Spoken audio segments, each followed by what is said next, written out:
All right, breaking news, Ryan. Breaking news. The NHL Lockout is still going on, and they haven't discussed a word since they've locked out the players. Shocked. That's my word for this week. Shocked that the lockout's still on. I had money. I had my house up saying it'll be over by now. Yeah, I'm sure you didn't. Needless to say, I'm back with Mom. Saying that, are you surprised they haven't talked? I mean, I'm for one surprised that they're not even having informal discussions. They were laying off workers who have been there, including the mascot for the Florida Panthers, laying off people at the head office, laying off people at specific teams. It's having a ripple down effect, I think, right across the board, from stadiums to TV networks to executives across the league. Do you think they're jumping the gun here a bit, or do you think this is just they see a prolonged fight here? I think they see a prolonged fight. I mean, obviously most of the arena people and whatnot have an inside track that we don't. I mean, some of the cases where the Leafs, for example, own the ACC, they own and run it, so they're looking at cutting costs all over the board if they have to. And I think some of those teams will be cutting costs, and that's an easy place to cut costs when you get rid of the concession stand people and the people that yell out about programs and all that stuff, and the people who repair the ice, or at least for Leaf games, repair the ice. I'm sure they have crews that do other events in there, but I don't think they're jumping the gun. I think it might just be a bit of an indicator what might be to come very soon, which is a longer lockout. All right, so just take a look at a couple of guys who have gone overseas. Just talk about jumping a gun. A lot of these guys have already signed some contracts. And playing. Nicholas Backstrom, the goalie from Minnesota, he's down in the KHL. Patrick Berglund, who's a up-and-coming centerman right-winger with St. Louis in Sweden.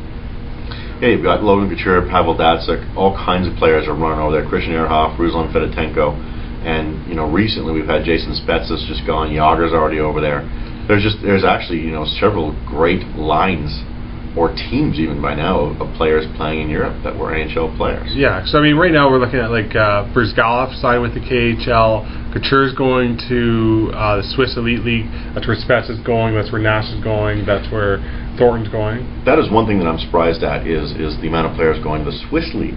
I didn't think the Swiss League was that interesting for players. You got a lot of people going to KHL, which there are a couple of guys already talked about. Then we got guys going to Czech League like Andrew Ference, Alex Hensky, Yager's going to Czech League. I mean, you got some prominent names. I mean, Alex Ovechkin came out this week saying he's not even talking about coming back if they cut costs that much. Well, and that's the crazy thing. I mean, I saw somewhere in a print ad or a print piece or an internet piece that he's under contract to 2021. He's talking about not coming back. I don't know what the legalities are of that, but it's a pretty insane statement to say that if he's going to lose some money that he's just not going to come back, and that others aren't going to come back. Another guy, I mean, up-and-coming guy is Tyler Seguin, going over to the Swiss League as well. It seems like if you have an option, maybe want to go to the Swiss League. Sidney Crosby came out today and admitted that he's got his people looking at the insurance problems that he may encounter if he decides to go to Europe, and what he may have to do to make that possible. And that's huge. I mean, if you've got Ovechkin already over there and Crosby talking about going as well, I don't like the chances of being back in November, December.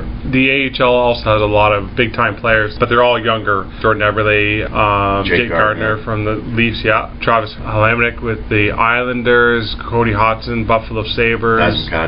Kadri's going. Nino Niederreiter, who was a top draft pick a couple years ago for the Islanders. Anyways, there's a lot of guys going to AHL, which I think is good for them in a sense.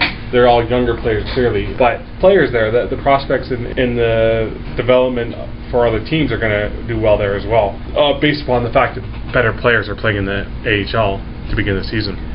Well, and the interesting thing, too, about a lot of this stuff that always happens with lockouts is you hope to see teams in the AHL and some of the minor leagues that get these players do well. Ultimately, it expands the game of hockey, and people who normally wouldn't go see the Marlies and the Bulldogs play are now going to go see them because of some of these young superstars. There may be more interest, more people driven to the KHL websites, and that drives up revenue in a lot of different ways, and the Swedish leagues and the Swiss leagues and the Czech leagues, and hopefully in the end, it can broaden the international game a little bit, but that doesn't help us in North America who are fans of the NHL. And so once again, just going to go over how we feel about it. Last week, we talked about it briefly. If you listen to the podcast, and if you haven't, to go back to it. Basically, I think we both agree that players probably have to take a little bit less cash the hope is there's going to be some revenue sharing. In the end, I think there's a mixture of what both the owners want and the players want. Right now they're so hell-bent on what they see as the best fit. And the fact that the owners aren't even willing to talk about it, I think, is a bigger deal in terms of what the players want to look at in terms of taking revenue and sharing it amongst the league.